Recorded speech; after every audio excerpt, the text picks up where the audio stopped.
ನಮಸ್ಕಾರ ಕರ್ನಾಟಕ. ನಾನು ಸಂದೀಪ್. ಸ್ವಾಗತ ನಿಮ್ದೇ channel Karnataka journey with Sandeep. ಇವತ್ತು ನಾವು ಎಕ್ಸ್ಪ್ಲೋರ್ ಮಾಡುತ್ತಿರುವುದು ಹೊನ್ನಾವರ, ಮುರುಡೇಶ್ವರ, ಸಿರ್ಸಿ.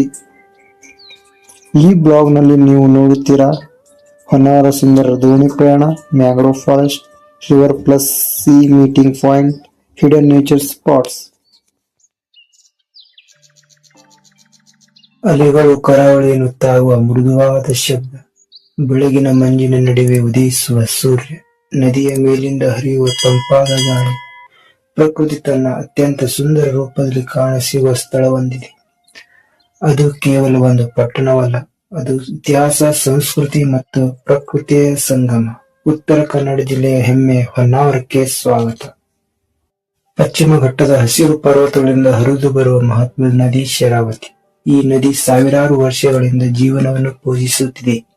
ಕೊನೆಗೂ ಅದು ಅರಬ್ಬಿ ಸಮುದ್ರವನ್ನು ಅಪ್ಪಿಕೊಳ್ಳುತ್ತದೆ. ನದಿ ಮತ್ತು ಸಮುದ್ರ ಸೇರುವ ಈ ಪ್ರದೇಶ ಸ್ವಾಭಾವಿಕವಾಗಿ ವ್ಯಾಪಾರಕ್ಕೆ ಸೂಕ್ತವಾಗಿತ್ತು. ಇದು ಹೊನ್ನಾವರದ ಪ್ರಕೃತಿಯ ಪ್ರಿಯರಿಗೆ ಸ್ವರ್ಗವಾಗಿದೆ. ಸಮುದ್ರ, ನದಿ, ಹಸಿರು ಕಾಡು ಮತ್ತು ಶಾಂತ ವಾತಾವರಣ. ಇಲ್ಲಿ ಸಮಯವೇ ನಿಧಾನವಾಗಿ ಸಾಗುವಂತೆ ಅನಿಸುತ್ತದೆ. ಈಗ ನಾವು ಹೊನ್ನಾವರ ಸೇತುವೆ ಹತ್ತಿರ ಬಂದಿದ್ದೇವೆ. ಸೇತುವೆ ಕೆಳಗೆ ಬೋಟ್ ಸಾಗುವ ಕ್ಷಣ ನಿಜಕ್ಕೂ ರೋಮಾಂಚನಕಾರಿ. ಒಂದೆಡೆ ಹರಿಯುವ ಶರಾವತಿ ನದಿ, ಮತ್ತೊಂದೆ ನಮಸ್ಕಾರ ಕರ್ನಾಟಕ. ಇಂದು ನಾವು ಬಂದಿದ್ದೇವೆ ಉತ್ತರ ಕನ್ನಡ ಜಿಲ್ಲೆಯ ಸುಂದರ ಪಟ್ಟಣ ಹೊನ್ನಾವರಕ್ಕೆ. ಸಮುದ್ರ, ನದಿ, ಹಸಿರು ಪ್ರಕೃತಿ ಇವೆಲ್ಲವನ್ನು ಒಂದೇ ಸಮಯದಲ್ಲಿ ಅನುಭವಿಸಬೇಕೆಂದರೆ ಹೊನ್ನಾವರ ಬೋಟಿಂಗ್ ಒಂದು ಅದ್ಭುತ ಆಯ್ಕೆ. ಇಂದು ನಾವು ಶರಾವತಿ ನದಿ ಶಾಂತ ನೀರಿನಲ್ಲಿ ಒಂದು ಮರೆಯಲಾಗದ ಪ್ರಯಾಣಕ್ಕೆ ಹೊರಟಿದ್ದೇವೆ. ಬೋಟ್ ನಿಧಾನವಾಗಿ ನೀರಿನ ಮೇಲೆ ಸಾಗುತ್ತಿದೆ. ಅಲೆಗಳ ಶಬ್ದ, ತಂಪಾದ ಗಾಳಿ ಮತ್ತು ಸುತ್ತಲ ಹಸಿರಿನ ಮರಗಳು. ನಗರ ಗದ್ದಲದಿಂದ ದೂರ ಇಲ್ಲಿ ಒಂದು ವಿಭಿನ್ನ ಶಾಂತಿ ಇದೆ. ಪ್ರತಿ ಕ್ಷಣಕ್ಕೂ ಪ್ರಕೃತಿ ನಮ್ಮೊಂದಿಗೆ ಮಾತನಾಡುತ್ತಿರುವಂತೆ ಅನಿಸುತ್ತಿದೆ. ಹೊನ್ನಾವರದ ಜನರು ಸರಳತೆಗೆ ಪ್ರಸಿದ್ಧರು. ಮೀನುಗಾರಿಕೆ, ಕೃಷಿ ಮತ್ತು ಸಣ್ಣ ವ್ಯಾಪಾರ ಅವರ ಜೀವನ ಆಧಾರ. ಪ್ರಕೃತಿಯೊಂದಿಗೆ ಹೊಂದಿಕೊಂಡ ಜೀವನ ಇಲ್ಲಿ ಇನ್ನೂ ಕಾಣಬಹುದು. ತಾಜಾ ಸಮುದ್ರ ಆಹಾರ, ತೆಂಗಿನ ಸುವಾಸನೆ, ಸ್ಥಳೀಯ ಮಸಾಲೆಗಳ ರುಚಿ ಪ್ರಯಾಣದ ಸ್ಮೃತಿಗಳನ್ನು ಇನ್ನೂ ವಿಶೇಷಗೊಳಿಸುತ್ತವೆ. ನೋಡಿ, ನೀರಿನ ಮೇಲಿರುವ ಆಕಾಶದ ಪ್ರತಿಬಿಂಬ ಒಂದು ಚಿತ್ರಕಲೆಯಂತೆ ಕಾಣುತ್ತಿದೆ. ಪಕ್ಷಿಗಳ ಮಧುರ ಧ್ವನಿ, ಗಾಳಿಯಲ್ಲಿ ಹರಡುವ ತಾಜಾ ವಾಸನೆ. ಈ ಅನುಭವವನ್ನು ಕ್ಯಾಮೆರಾ ಸಂಪೂರ್ಣವಾಗಿ ಹಿಡಿಯಲು ಸಾಧ್ಯವಿಲ್ಲ. ಇದನ್ನು ಮನಸ್ಸಿನಿಂದಲೇ ಅನುಭವಿಸಬೇಕು. ಮುಂದೆ ಕಾಣುತ್ತಿರುವುದು ಮೈಕಿ ಐಲ್ಯಾಂಡ್. ನೀರಿನಿಂದ ಸುತ್ತುವರಿದ ಈ ಹಸಿರು ಪ್ರದೇಶ ಒಂದು ಚಿಕ್ಕ ಸ್ವರ್ಗದಂತೆ ಕಾಣುತ್ತದೆ. ಫೋಟೋ ತೆಗೆದುಕೊಳ್ಳಲು ಇದು ಪರ್ಫೆಕ್ಟ್ ಸ್ಪಾಟ್. ಬೋಟ್ ನಿಧಾನವಾಗಿ ಸಾಗುತ್ತದೆ. ನೀರಿನ ಮೇಲೆ ಆಕಾಶದ ಪ್ರತಿಬಿಂಬ, ಪಕ್ಷಿಗಳ ಧ್ವನಿ ಮತ್ತು ತಂಪಾದ ಗಾಳಿ. ಇದು ಕೇವಲ ಪ್ರಯಾಣವಲ್ಲ, ಒಂದು ಅನುಭವ. ಸಮುದ್ರದ ದಿಕ್ಕು, ಪ್ರಕೃತಿ ಮಹತ್ವ ಇಲ್ಲಿ ಸ್ಪಷ್ಟವಾಗಿ ಕಾಣುತ್ತದೆ. ಹೊನ್ನಾವರ ಬೋಟಿಂಗ್ ಯಾಕೆ ವಿಶೇಷ ಗೊತ್ತಾ? ಶಾಂತ ಬ್ಯಾಕ್ ವಾಟರ್, ಸುರಕ್ಷಿತ ಪ್ರಯಾಣ, ಕುಟುಂಬ ಮತ್ತು ಸ್ನೇಹಿತರೊಂದಿಗೆ ಉತ್ತಮ ಸಮಯ, ಅದ್ಭುತ ಫೋಟೋ ಮತ್ತು ಡ್ರೋನ್ ಶಾಟ್ ಅವಕಾಶ. ಟ್ರಾವೆಲ್ ಟಿಪ್ಸ್: ಲೈವ್ ಜಾಕೆಟ್ ತಪ್ಪದೆ ಧರಿಸಿ. ಬೆಳಗ್ಗೆ ಅಥವಾ ಸಂಜೆ ಸಮಯ ಬೆಸ್ಟ್. ಮಳೆಗಾಲದಲ್ಲಿ ಎಚ್ಚರಿಕೆಯಿಂದಿರಿ. ಪ್ರಕೃತಿಯನ್ನು ಕಾಪಾಡಿ. ಕಸ ಎಲ್ಲೆಂದರಲ್ಲಿ ಎಸೆಯಬೇಡಿ. ನಿಧಾನವಾಗಿ ತೀರದ ಕರೆ ಮರಳುತ್ತಿದೆ, ಆದರೆ ಈ ಅನುಭವ ನಮ್ಮ ಮನಸ್ಸಿನಲ್ಲಿ ಬಹಳ ಕಾಲ ಉಳಿಯುತ್ತದೆ. ನೀವು ಹೊನ್ನಾವರಕ್ಕೆ ಬಂದರೆ ಈ ಬೋಟಿಂಗ್ ಅನ್ನು ತಪ್ಪದೆ ಟ್ರೈ ಮಾಡಿ. ಪ್ರಕೃತಿ ಜೊತೆ ಕೆಲವು ಕ್ಷಣ ಕಳೆಯಿರಿ. ಜೀವನ ಸ್ವಲ್ಪ ಹೆಚ್ಚು ಸುಂದರವಾಗುತ್ತದೆ. ಹೊನ್ನಾವರಕ್ಕೆ ಭೇಟಿ ನೀಡಲು ಉತ್ತಮ ಸಮಯ ಎಂದರೆ ಅಕ್ಟೋಬರ್ನಿಂದ ಮಾರ್ಚ್. ಮಳೆಗಾಲದಲ್ಲಿ ದೃಶ್ಯಗಳು ಅದ್ಭುತ, ಆದರೆ ಎಚ್ಚರಿಕೆ ಅಗತ್ಯ. ಪ್ರಕೃತಿಯನ್ನು ಕಾಪಾಡಿ, ಸ್ಥಳವನ್ನು ಸ್ವಚ್ಛವಾಗಿಡಿ. ಜವಾಬ್ದಾರಿಯುತ ಪ್ರವಾಸಿಗರಾಗೋಣ. ಹೊನ್ನಾವರ ನಮಗೆ ಒಂದು ಪಾಠ ಕಲಿಸುತ್ತದೆ. ಪ್ರಗತಿ ಬಂದರೂ ಮೂಲ್ಯಗಳನ್ನು ಮರೆಯಬಾರದು. ಇತಿಹಾಸವನ್ನು ಗೌರವಿಸಿ, ಪ್ರಕೃತಿಯನ್ನು ಕಾಪಾಡಿ ಮತ್ತು ಪ್ರಯಾಣವನ್ನು ಆನಂದಿಸಿ. ಮುಂದಿನ ಬಾರಿ ನೀವು ಶಾಂತ ಸ್ಥಳವನ್ನು ಹುಡುಕುತ್ತಿದ್ದರೆ ಹೊನ್ನಾವರ ನಿಮ್ಮನ್ನು ಕಾಯುತ್ತಿದೆ. ಇಂದು ನಾವು ಬಂದಿರುವ ಉತ್ತರ ಕನ್ನಡದ ಮುತ್ತು ಪ್ರಕೃತಿ ಮತ್ತು ಶಾಂತಿಯ ಒಂದಾಗಿ ಹರಿಯುವ ಸ್ಥಳವಾಗಿದೆ. ಇಲ್ಲಿ ನೀರು ಮಾತಾಡುತ್ತೆ, ಗಾಳಿ ಹಾಡುತ್ತೆ ಮತ್ತು ಈ ನದಿ ನಮ್ಮನ್ನು ಒಳಗೆ ಕರೆದುಕೊಳ್ಳುತ್ತದೆ. ಹೊನ್ನಾವರ ಅಂದ್ರೆ ಕೇವಲ ಒಂದು ಊರಲ್ಲ, ಒಂದು ಅನುಭವ. ಶರಾವತಿ ನದಿಯ ಮಡಿಲಲ್ಲಿ ಹುಟ್ಟಿದ ಈ ಪಟ್ಟಣ ಅರಬ್ಬಿ ಸಮುದ್ರಕ್ಕೆ ಸೇರುವ ಮೊದಲು ತನ್ನ ಸೌಂದರ್ಯವನ್ನು ನಿಧಾನವಾಗಿ ತೋರಿಸುತ್ತದೆ. ಬೋಟಿಂಗ್ ಮಾಡುತ್ತಿರುವಾಗ ನಗರ ಶಬ್ದಗಳು ಇಲ್ಲ, ಮೊಬೈಲ್ ನೆಟ್ವರ್ಕ್ ಕೂಡ ನಿಧಾನವಾಗ್ತಿದೆ, ಆದ್ರೆ ಮನಸ್ಸು ಮಾತ್ರ ತುಂಬಾ ಫಾಸ್ಟ್ ಆಗಿ ರಿಲ್ಯಾಕ್ಸ್ ಆಗಿದೆ. ಈ ಹಸಿರು ಕಾಡುಗಳು ಏನು ಗೊತ್ತಾ? ಇವನ್ನೇ ಮ್ಯಾಂಗ್ರೋವ್ಸ್ ಅಂತ ಕರೀತಾರೆ. ನೀರಿನೊಳಗೆ ಬೇರು ಬೆಳೆದಿರುವ ಮರಗಳು ಚಂಡಮಾರುತ ಪ್ರಭಾವದಿಂದ ಕರಾವಳಿಯನ್ನು ನೈಸರ್ಗಿಕ ಕವಚ. ಇಲ್ಲಿ ಮಾತು ಬೇಡ ಸ್ನೇಹಿತರೆ, ಈ ಶಾಂತಿಯನ್ನು ಕೇಳಿ. ನೀರಿನ ಚಪಳ, ಹಕ್ಕಿಗಳ ಕೂಗು, ಮರಗಳ ನಡುವೆ ಹರಿಯುವ ಗಾಳಿ, ನದಿ ಪಕ್ಕದಲ್ಲಿ ಈ ಪುಟ್ಟ ಮನೆಗಳು ಇನ್ನೂ ನೈಸರ್ಗಿಕ ಜೀವನ ನಡೆಸುತ್ತಿವೆ. ಬೆಳಗ್ಗೆ ಮೀನುಗಾರಿಕೆ, ಸಂಜೆ ನದಿಯ ತಟದ ವಿಶ್ರಾಂತಿ. ಇದೇ ನಿಜವಾದ ಸ್ಲೋ ಲೈಫ್. ಶರಾವತಿ ನದಿ ಜೋಗ ಜಲಪಾತದಲ್ಲಿ ಹುಟ್ಟಿ ಇಲ್ಲಿಗೆ ಬಂದು ಸಮುದ್ರ ಸೇರುತ್ತದೆ. ಶತಮಾನಗಳಿಂದ ಈ ನದಿ ಇಲ್ಲಿನ ಜನರ ಬದುಕಿನ ಭಾಗ. ಇಲ್ಲಿ ಪ್ರತಿಯೊಂದು ಜೀವಿಗೂ ಜಾಗವಿದೆ. ಹಕ್ಕಿ, ಮೀನು, ಕಬ್ಬು, ಮರ ಎಲ್ಲವೂ ಬ್ಯಾಲೆನ್ಸ್ ನಲ್ಲಿ ಬದುಕುತ್ತಿವೆ. ಮಾನವರು ಕೇವಲ ಅತಿಥಿ ಮಾತ್ರ. ಸೂರ್ಯ ಅಸ್ತಮಿಸುತ್ತಿರುವ ಈ ಕ್ಷಣ ಕಣ್ಣಿಂದ ನೋಡಬೇಕು. ಕ್ಯಾಮೆರಾ ಇದನ್ನು ಸಂಪೂರ್ಣ ಹಿಡಿಯಲ್ಲ. ಇಂತಹ ಕ್ಷಣಗಳು ಜೀವನಕ್ಕೆ ನೆನಪು.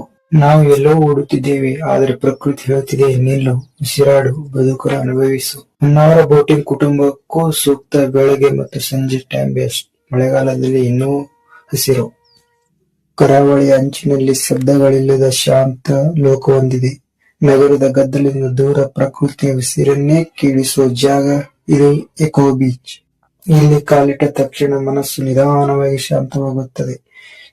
ಚಿನ್ನದ ಬಣ್ಣದ ಮರಳು, ಅಲೆಗಳ ಮೃದುವಾದ ಶಬ್ದ ಮತ್ತು ತೆಂಗಿನ ಮರಗಳ ನೆರಳು. ಇದೇ ಎಕೋ ಬೀಚ್ ನ ಮೊದಲ ಪರಿಚಯ. ಎಕೋ ಬೀಚ್ ಅನ್ನೋ ಹೆಸರೇ ಹೇಳುತ್ತಿದೆ, ಪರಿಸರ ಸ್ನೇಹಿ ಕಡಲ ತೀರ, ಪ್ಲಾಸ್ಟಿಕ್ ರಹಿತ ಪ್ರದೇಶ, ಸ್ವಚ್ಛತೆ ಮತ್ತು ಶಿಸ್ತು. ಇಲ್ಲಿ ಜನರು ಕಡಿಮೆ, ಆದರೆ ಪ್ರಕೃತಿ ತುಂಬಾ ಮಾತನಾಡುತ್ತೆ. ಪ್ರತಿ ಹೆಜ್ಜೆಯಲ್ಲೂ ಪ್ರಕೃತಿಯನ್ನು ಕಾಪಾಡಿ ಅನ್ನೋ ಸಂದೇಶವಿದೆ. ಅಲೆಗಳು ಇಲ್ಲಿ ಕೇವಲ ನೀರಲ್ಲ, ಅವು ಮನಸ್ಸಿನ ಭಾರವನ್ನು ತೊಳೆದು ಹಾಕುತ್ತವೆ. ಕುಳಿತು ನೋಡ್ತಾ ಇದ್ದರೆ ಸಮಯವೇ ನಿಂತಾಗುತ್ತದೆ. ಧ್ಯಾನ, ಯೋಗ ಮತ್ತು ಸುಮ್ಮನೆ ಒಬ್ಬಂಟಿಯಾಗಿ ಕುಳಿತುಕೊಳ್ಳಲು ಇದಕ್ಕಿಂತ ಒಳ್ಳೆಯ ಜಾಗ ಬೇರೆ ಎಲ್ಲೂ ಕಾಣೆವು. ಎಕೋ ಬೀಚ್ ಸೂರ್ಯಾಸ್ತ ಅದು ಒಂದು ದೃಶ್ಯ ಅಲ್ಲ, ಒಂದು ಅನುಭವ. ಆಕಾಶದ ಬಣ್ಣಗಳು ಬದಲಾಗುತ್ತಾ ಸೂರ್ಯ ಸಮುದ್ರದೊಳಗೆ ಕರಗುವ ಕ್ಷಣ. ಕ್ಯಾಮೆರಾ ಅಲ್ಲ, ಮನಸ್ಸೇ ಅದನ್ನು ಸೆರೆ ಹಿಡಿಯಬೇಕು. ಎಕೋ ಬೀಚ್ ನಮಗೆ ಕಲಿಸುವ ಪಾಠ ಒಂದೇ, ಪ್ರಕೃತಿ ಜೊತೆ ಬದುಕುವುದು, ಅದನ್ನು ಹಾನಿ ಮಾಡದೆ ಅನುಭವಿಸುವುದು. ನೀವು ಇಲ್ಲಿಗೆ ಬಂದಾಗ ಏನನ್ನು ಕೊಂಡೊಯ್ಯಬೇಡಿ, ಆದರೆ ನೆನಪುಗಳನ್ನು ಮಾತ್ರ ತುಂಬಿಕೊಂಡು ಮನೆಗೆ ಬನ್ನಿ. ಕರಾವಳಿಯ ಗದ್ದಲದಿಂದ ದೂರ ಬಂದು ಹಸಿರೇ ಮೌನ ಲೋಕ. ನೀರಿನ ಮೇಲೆ ಬೇರುಗಳು, ಗಾಳಿಯಲ್ಲಿ ಹಕ್ಕಿಗಳು ಹಾಡು. ಇದು ಹೊನ್ನಾವರ ಮ್ಯಾಂಗ್ರೋವ್ಸ್ ವಾಕ್. ಇದನ್ನು ಕಾಂಡ್ಲಾ ವಾಕ್ ಅಂತಲೂ ಸಹ ಕರೆಯುತ್ತಾರೆ. ಈ ದಾರಿಯಲ್ಲಿ ನಡೆದು ಹೋಗ್ತಾ ಇದ್ದರೆ ಪ್ರತಿ ಹೆಜ್ಜೆಯಲ್ಲಿಯೂ ನಿಧಾನವಾಗುತ್ತದೆ. ಮ್ಯಾಂಗ್ರೋವ್ ಮರಗಳ ನಡುವೆ ಸಮಯವೇ ಮರೆತು ಹೋಗ್ತದೆ. ಇಲ್ಲಿ ಮಾತಾಡುವುದು ಕಡಿಮೆ, ಕೇಳುವುದೇ ಹೆಚ್ಚು. ನೀರಿನೊಳಗೆ ಉಸಿರಾಡುವ ಬೇರುಗಳು, ಮರಗಳ ಮಧ್ಯೆ ಹಾರುವ ಹಕ್ಕಿಗಳು, ಸಣ್ಣ ಕೀಟಗಳ ಚಲನೆ, ಇದು ಪ್ರಕೃತಿಯ ಜೀವಂತ ಪಾಠ. ಮ್ಯಾಂಗ್ರೋವ್ಸ್ ಅಂದ್ರೆ ಕೇವಲ ಮರಗಳು ಅಲ್ಲ, ಇವು ಕರಾವಳಿಯ ರಕ್ಷಕರು. ಚಂಡಮಾರುತ, ಅಲೆಗಳು ಮತ್ತು ಕರಾವಳಿ ಕೊರೆತದಿಂದ ನಮ್ಮನ್ನು ರಕ್ಷಿಸುವವರು ಈ ಮ್ಯಾಂಗ್ರೋವ್ಸ್ ಕಾಡುಗಳು. ಇವು ಉಳಿದರೆ ಮಾತ್ರ ನಮ್ಮ ಭವಿಷ್ಯ ಉಳಿಯುತ್ತದೆ. ಇಲ್ಲಿ ನಡೆಯುವಾಗ ಮನಸ್ಸು ಕೂಡ ನಡೆಯುತ್ತೆ, ಗದ್ದಲದಿಂದ ಶಾಂತಿಯ ಕಡೆಗೆ. ಒಂದು ಡೀಪ್ ಬ್ರೀತ್ ತೆಗೆದುಕೊಳ್ಳಿ, ಇದೇ ನಿಜವಾದ ವೆಲ್ನೆಸ್. ಹೊನ್ನಾವರದ ಮ್ಯಾಂಗ್ರೋವ್ಸ್ ನಮಗೆ ಕಲಿಸುವ ಪಾಠ ಒಂದೇ, ಪ್ರಕೃತಿ ಜೊತೆ ಹೊಂದಿಕೊಂಡು ಬದುಕುವುದು. ಇಲ್ಲಿಂದ ಹೊರಡುವಾಗ ಹಸಿರು ನೆನಪುಗಳನ್ನೇ ಜೊತೆಗೆ ಕೊಂಡೊಯ್ಯುವು. ಕರಾವಳಿಯ ಅಂಚಿನಲ್ಲಿ ಸಮುದ್ರದ ಅಲೆಗಳ ನಡುವೆ ಶಿವನ ಸಾನ್ನಿಧ್ಯವನ್ನು ಅನುಭವಿಸುವ ಜಾಗ. ಇದುವೇ ನಮ್ಮ ಅಚ್ಚುಮೆಚ್ಚಿನ ಮುರುಡೇಶ್ವರ. 123 ಅಡಿ ಎತ್ತರದ ಲೋಕದ 2ನೇ ಅತಿ ದೊಡ್ಡ ಶಿವನ ಪ್ರತಿಮೆ. ನೀಲಾಕಾಶದ ಹಿನ್ನೆಲೆ, ಅಲೆಗಳ ಸಂಗೀತದ ನಡುವೆ ನಿಂತಿರುವ ಮಹಾದೇವ. ಇಲ್ಲಿ ನೋಡುವುದು ಒಂದು ದರ್ಶನ, ಇಲ್ಲಿ ನಿಂತಿರುವುದು ಒಂದೇ ಪ್ರಾರ್ಥನೆ. ದೇವಾಲಯದ ಹತ್ತಿರವೇ ಹರಡಿಕೊಂಡಿರುವ ಮುರುಡೇಶ್ವರ ಬೀಚ್. ಶಾಂತ ವಾತಾವರಣ, ಸ್ವಚ್ಛ ಮರಳು ಮತ್ತು ಮುಕ್ತ ಆಕಾಶ. ಇದು ಕೇವಲ ಪ್ರವಾಸಿ ಸ್ಥಳ ಅಲ್ಲ, ಮನಸ್ಸಿಗೆ ವಿಶ್ರಾಂತಿ ಕೊಡುವ ತೀರ್ಥ. ಅಲೆಗಳ ಶಬ್ದ ಕೇಳ್ತಾ ಇದ್ದರೆ ಎಲ್ಲ ಚಿಂತೆಗಳು ನಿಧಾನವಾಗಿ ಕರಗುತ್ತವೆ. ಇಲ್ಲಿ ಸಮುದ್ರ ಕೂಡ ನಮ್ಮ ಜೊತೆ ಮಾತಾಡುತ್ತಿದೆಯೇ ಅನ್ನಿಸುತ್ತದೆ. ಧ್ಯಾನ, ಮೌನ ಮತ್ತು ಸಣ್ಣ ನಡಿಗೆ ಎಲ್ಲದಕ್ಕೂ ಇದು ಸೂಕ್ತ ಜಾಗ.